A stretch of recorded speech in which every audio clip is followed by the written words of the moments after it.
I laid in an empty cell, trying to catch a small nap since I'd been up all night. My mind was racing, though. It made it hard to sleep. I kept rehearsing what I was going to say when Hernandez finally came to get me. They'd emptied my pockets into evidence bags, took my fingerprints, and one cop was heading out to search my car. I wasn't dumb. I knew that the evidence would point the police to 3 conclusions. 1, that I'd been in David's home recently. After all, the data on those flash drives had been updated just the day before, even the ones that didn't have the kidnapping transcription on them.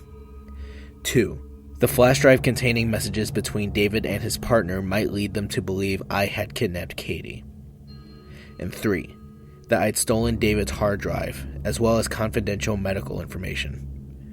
I kept trying to play out the conversation with Hernandez. I hoped it would pan out the same way that it was running in my head. I was woken up by a slight knock on the bars. My eyes peeked open to see a man in a suit standing there accompanied by an officer. "Hello. Sorry to disturb you," he said sheepishly. "I'm Terry Jason, your public defender. May we talk?" Yes, of course," I said, sitting up. The officer entered and cuffed me. We were both led to the interrogation room where I'd met Hernandez for the first time. "I trust you will shut off the cameras," he said to the officer. The cop nodded, removed the handcuffs, and closed the door. "You can call me Terry," he said, reaching out to shake my hand. We sat down opposite each other with the table between us. "I've heard a little about your case in a brief overview from the chief," he said, pulling folders from a briefcase. It's long," I admitted. "So I hear," he said. "I'm going to have to apologize in advance. It's likely that you'll have to repeat your story many times during these proceedings. To prevent this as much as possible, you and I are going to sit down and write your version of events down. That way you can fall back on your statements and ensure that what you say is consistent and accurate. Does that sound good to you?" he said. It made sense, so I nodded. "First, I have a contract here for you to sign that says you agree to let me represent you in criminal proceedings." He pushed a paper and pen across the table to me. I skimmed it and signed at the bottom. He pulled it back. "Would you like me to call you Zander or Mr. Jones?" he asked with an easy smile. "Zander's fine," I replied. "Okay, Zander. Let's start writing." Terry sat patiently with me while I wrote every detail I could think of. I began with the dare conversation with David and followed all the way up to this point. It started out as a page with scrambled memories and words to jog my memory. Then it slowly formed into a statement that Terry helped me edit into a cohesive, fact-based statement.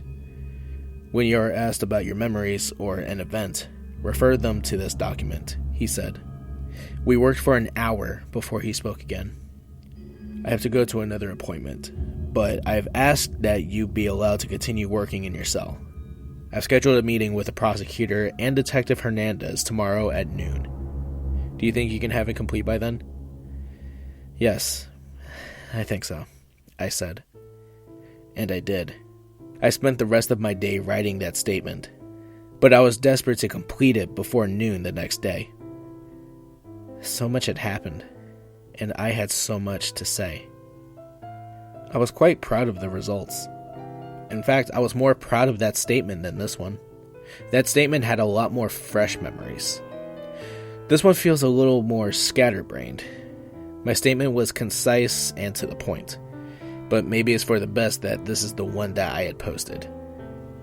The next day, at noon, I was back in the interrogation room. Terry sat to my left. Hernandez stood against the wall facing me with his arms crossed. I couldn't read his expression. On the other side of the table sat an older man who had introduced himself as Chief Gunderson, Hernandez's boss. Beside him stood a tall, lanky man with slicked back hair. He held his hands behind his back, watching me intently. The tape recorder between us was running. "I've been brought up to date on the cases you're involved in," Chief Gunderson said in a gruff voice. I'm interested to hear everything from your perspective considering the recent developments. You arrested me just to hear my side of the story? I snipped. No. I arrested you because you are suspected of burning down Anne King's house and thereby killing her, Chief Gunderson said. Hernandez tells me that you might have felt justified in doing so considering all the accusations that you've levied against Mr. King. So I'd like to hear what has happened from the beginning and hear your side of events. Who's he? I asked, pointing to the lanky man. I'm the prosecutor, Adam Luderman, he answered. Oh, so you'll be the one trying to put me in prison, I quipped. Terry put a warning hand on my leg. I'll be trying to establish the truth about what happened, he corrected, glaring down at me. My client has prepared a statement that he intends to wholly rely on, Terry said, pushing copies of the 17 handwritten pages across the table. The chief and prosecutor took one. Hernandez stepped forward and grabbed one too. He instantly started reading from his spot in the corner. I tried to catch his eye, but he didn't look at me. I trust we can begin process of discovery today? Terry asked. I'll need copies of everything, as well as a copy of the official indictment. I tuned Terry out and focused on Hernandez. There was something about his demeanor that caught my attention. I couldn't tell what it was. I focused on him for the entire meeting, trying to figure out what my instinct was telling me. They talked over legal details with Terry and corroborated the process of discovery between the two parties. A couple of days later, Terry was sitting with me in the interrogation room again, talking through what he'd learned from discovery. Discovery is when the two sides of a case share evidence, so there are no surprises when they go to trial. Anything not brought up in discovery is not admissible in court. Before the trial, though, would come my arraignment. That's when the formal charges would be laid against me and I would have to plead either guilty or not guilty. Terry was talking through discovery with me so I would be prepared for what they'd say during the hearing and decide whether I'd plead guilty or not guilty. Here's what I learned. After I'd been arrested, the police had searched my car and found a hard drive, flash drives, and psychiatric evaluation. And something else that was curious. A half-empty gas canister. That fucker had planted a gas can in my car at some point without me knowing. I'd been in my car all night, so either David knew he was going to burn his house down before I went to Walmart, or he planted it in the few minutes I was in the police station. I told Terry about the gas can being planted, and he wrote down some notes. The police had searched through the contents of all the flash drives and discovered the conversation between David and his partner. Except, as predicted, they accused me of writing the messages and therefore linked me to the kidnapping. The text file never specified Katie's name, but they claimed Katie's kidnapping was the most likely scenario since I knew about it and was therefore involved. Despite the evidence, however, the prosecution didn't feel like they could convince a jury without more evidence. So, Katie's kidnapping wasn't planned to be laid against me as a formal charge, but they were searching for evidence. They also tried to open the contents of David's hard drive, but found that it was encrypted, just like I had. They'd sent it off to a lab to be analyzed for whatever data could be salvaged. The medical report was classified as inadmissible because it pertained to an individual who did not consent to the dissemination of its contents. As a citizen of the United States, you could get some control over who can look at your medical records. Denying its use in a courtroom is a right in certain situations, including this one. David had decided to exercise that right and deny access. As a result, the prosecutor could only charge me with possession of someone else's medical records without permission. That was a serious crime, apparently. Terry had also been informed that the identity theft case was being combined into the charges against me. The credit card companies had done their own investigations and were filing criminal charges against me for fraud. Why would they do that? Because a technical investigation into the origin of the registration for the fraudulent cars found that the reporter himself, Zander Jones, had indeed filled out and completed the registration forms from his own computing device. In other words, they traced the IP address of who had filled out the registration forms for the cars online and found that my computer had been the one to sign up, which meant they were accusing me of signing up, spending all the money, and then reporting fraud. Also a major crime. The emptying of my bank account was also pinned on me. Again, they claimed I was trying to commit fraud by filling a false claim with the bank. The police had finally got to the security tapes from the convenience stores where the ATM was located. There were 3 angles. One camera was above the door, one was above the register, and one was in the far corner of the store opposite the ATM. The tape shows a man in a dark hoodie walk into the store. The video was grainy as you would expect, but despite that, a large symbol on the back of the hoodie could be recognized. The man in the hoodie walked to the ATM and pulled something from their pocket. The prosecution claimed it was a cell phone since the timestamp on the camera matched the timestamp of the log into my bank account. The hooded figure looked down at it for a few minutes before typing into the ATM, blocking the screen with their body. The money spat out, he grabbed it, and walked toward the door. The camera on the opposite corner from the ATM was the only one able to catch a glimpse of their face.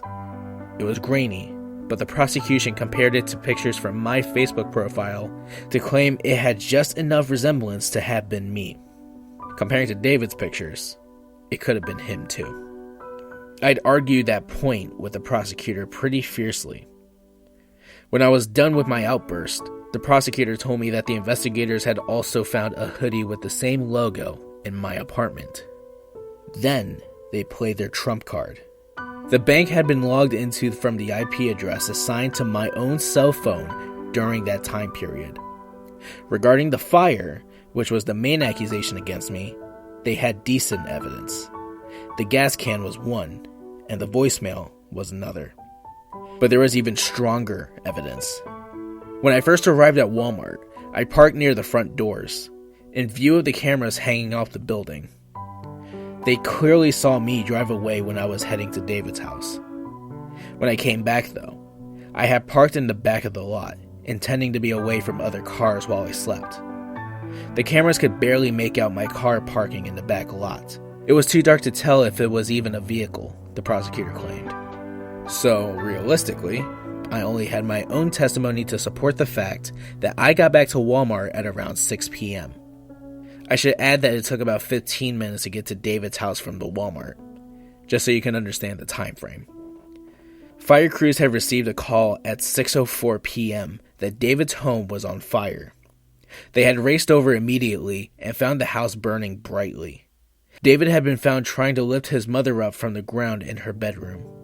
They brought them both out, and it was discovered that Mrs. K was already dead from suffocation. David had been rushed to the hospital with a few minor burns and smoke inhalation. He had yet to explain his version of events to police. The firefighters had filled a report stating that the fire had been started from the middle of the living room where a puddle of gasoline had ignited. The flames had spread throughout the house. Traces of gasoline were found in various rooms, making them believe that the suspect, me, went from room to room and splashed gasoline around, just like in the movies. They also concluded that the fire had been started some time before it was called in because of how much damage had already occurred by the time they arrived. I now know that David had set an alert on his phone that was linked to the app he had installed on my phone. When my GPS read that I was at his house, an alert would be sent to his phone as a text message. I can only guess that he jumped in his car, left work, and sped all the way home. That's why I think the time was so close. I'm telling you all of this detail so you can see just how hopeless I felt while I sat in jail. I was there for 2 whole weeks where it was the same accusations and evidence over and over. I really started to just give up. During the first few days, I asked Terry about how he could prove that it was David specifically who had committed these crimes. He frowned and told me I should be more concerned about being proven innocent, period, not on pinning it to another man. By the end of 2 weeks, I was ready to just plead guilty rather than fight. The arraignment went poorly. No charges were thrown out that had been placed against me. I would list all the crimes I was being charged with, but I don't remember their exact phrases, and I know I'll get it wrong. You get the general idea, though, that I was fucked. Bail had been set at $5,000, which essentially guaranteed I'd be stuck in jail for a while. I had already contacted my parents out of desperation, and they would try to raise money from my family members and friends, but couldn't pay immediately. After 3 weeks, I was very depressed and not eating much. Terry tried to cheer me up by showing me parts of arguments he was preparing, but nothing can cheer me. I thought about Katie a lot, and Clark, and Ivan, and I missed my parents. I also missed Clark's first hearing in the graffiti case, so I had no idea how that was going, which made me feel guilty that I couldn't support him. During the time I was in jail, Hernandez only came to visit me once. It was during the 3rd week. I jumped off my bed and ran to the bars. "Hernandez," I said, "please tell me you've come to give me good news." "No," he said. "You're being transferred to the county jail. Your trial will be happening there." "Why?" He shrugged. "Just how it works," he said. "Did they find anything on Isaac?" I asked.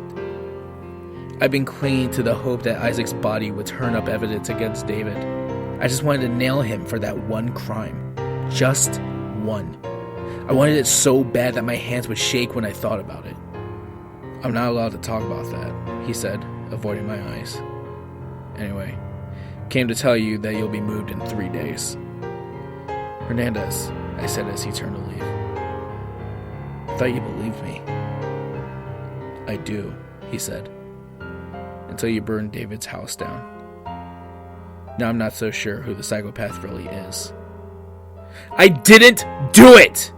I shouted, but he walked away. 3 days later, as Hernandez had said, they came to move me. After dinner, I was cuffed and led out the doors to a police cruiser that would drive me up to the county jail 2 hours away. The 2 officers who drove were polite to me, but instantly cranked up the radio when we got to the road. I could barely hear myself think, and was starting to get frustrated. I'd always hated car trips without my own music. Now I was stuck in a 2-hour ride with my hands cuffed behind my back and a radio blasting music I didn't like. We were about an hour in, and I was ready to scream. I stared out the window, trying to find something interesting to watch and focus my mind on. We were on a 2-lane highway with no other cars in sight. It was getting late, so looking back, I figured people were home for the night, and that's why it was so dead. My view of the nice lake was suddenly obstructed by a big, gray truck. I tried to find something else to look at, but then noticed it was getting dangerously close to our lane. I looked up at it and saw that it was an armored truck, and it had the same logo as the company David worked for. The panic was instantaneous. Something gripped my lungs and kept me from vocalizing. The truck slowly neared the side of the police cruiser before pressing against it. The cop shouted. The cop who was driving slammed on his brakes, and the other cop dropped the radio he was reaching for. The cruiser didn't slow down fast enough, however, and the truck nudged it off the road. I braced for impact as we rolled down the grassy slope and slammed into a tree. My seatbelt had held me in place, but my head ached when it rammed against the driver's headrest. The 2 cops were unconscious, lying at awkward angles. Neither of them had had their seatbelts. I started yanking at the handcuffs, trying to reach my seatbelt to undo it. I reached the red button and pressed it. When I turned back around to wriggle out of the loose seatbelt, I saw David fucking King walking down the slope towards the car. Shit, oh fuck! I cursed, turning to reach for the door handle with my cuffed hands. No such luck. The doors were locked from the outside to prevent prisoners from opening the doors on their own. David got closer and closer until he was right outside the car. He shot a smirk at me and opened my door. I tried to back away, but he grabbed my arm and tossed me out of the car. I fell to the dirt with a gasp. I sat up a little and saw that he turned his attention back to the police car. I saw one of the cops beginning to stir. David opened the driver's door and pulled something small from his pocket. With a quick motion, he stabbed the cop in the neck. Blood spurted out and the cop started screaming and gurgling, grabbing for his neck. I think I screamed too, but I can't remember. He closed the door and walked around to the other side. I could see the other cop was moving, but I couldn't tell what he was doing. Apparently he was reaching for his radio, because David yanked it out of his hands and set it on the car's roof. Then he stabbed that cop too. Both of them were unconscious in seconds. "Don't get up," he threatened, walking towards me. I didn't bother trying. He walked over to where I sat and went behind me. I tried to face him, but he kicked me lightly. He knelt down and I felt him scratching the metal of my handcuffs. I was confused, but sat absolutely still. "Nice to see you again, Zander," he said, walking to stand in front of me. I watched him with true fear. His entire demeanor was different from the night we'd graffitied his house. He was changing. When I didn't answer, he laughed. He was twisting the small object in his gloved hands. I noticed through the blood that it was a crudely crafted shiv about the length and width of a finger. "I told you, I'm not going to kill you, Zander. In fact, for once, I'm here to help you out. Sort of." "What does that mean?" I asked shakily. "Remember the night you graffitied my house?" I nodded. "I told you I considered giving you advice on how to succeed in our game. Well, the time has come. I'm giving you more than advice. See, you're no fun in jail. I've seen the evidence they have on you. You're going away for a long time. I don't want that. So, I'm granting you a second chance to keep playing." He walked behind me again, and I felt sticky blood on my fingers and hand as he pressed the small shiv against my hand. "Now, here's how this works," he said, standing back in front of me. "I'm going to leave this knife with your fingerprints on it in the car. They'll think you stabbed the cops and made a run for it. I'm going to remove your handcuffs and let you make a run for it. You'll have a 30-minute head start before I call in on the radio." "God, he has a knife. He stabbed the drivers and he's..." David cut off, mimicking the call he'd make. Goosebumps ran up my spine. "I'll be sitting here and waiting. If you attempt to come back, I'll just take you away in my car and we'll play a different game. Do you understand?" I nodded, too terrified to speak. "Get up," he commanded. I struggled to my feet, rolling in the dirt to get on my knees and stand. "Come here," he said, moving toward the police car. I followed. He opened the police car door and put his hand against the officer's neck. I flinched when he flicked the blood at me. It splattered across my jail suit and face. I almost threw up. "There we go," he purred. He motioned for me to turn around, and I did. He pulled the handcuff keys off the dead cop and unlocked the cuffs. I rubbed my wrists. They were sore and marked from the car crash. I considered trying to get the shiv from him and attack, but the idea of going with him in his car to play other games terrified me. David had set a backpack next to the car, and now set it in my hands. "Hernandez says hello," he says with a malicious grin. "I paid him a lot of money to get him to let me track this car. He demanded that I give you half. Of course, I'm not that generous, so here's $2,000, a change of clothes, new shoes, and the map. Nearest town is 10 miles west. Better hurry. Remember, in 30 minutes I'm calling it in." My jaw shook as I put the backpack on and started heading toward the setting sun. The forest looked dark and menacing. I looked back when I was part way through the trees, and there he was. He leaned against the car, drinking from the coffee container one of the cops had brought with. Shuddering in shock and absolutely terrified, I walked into the woods.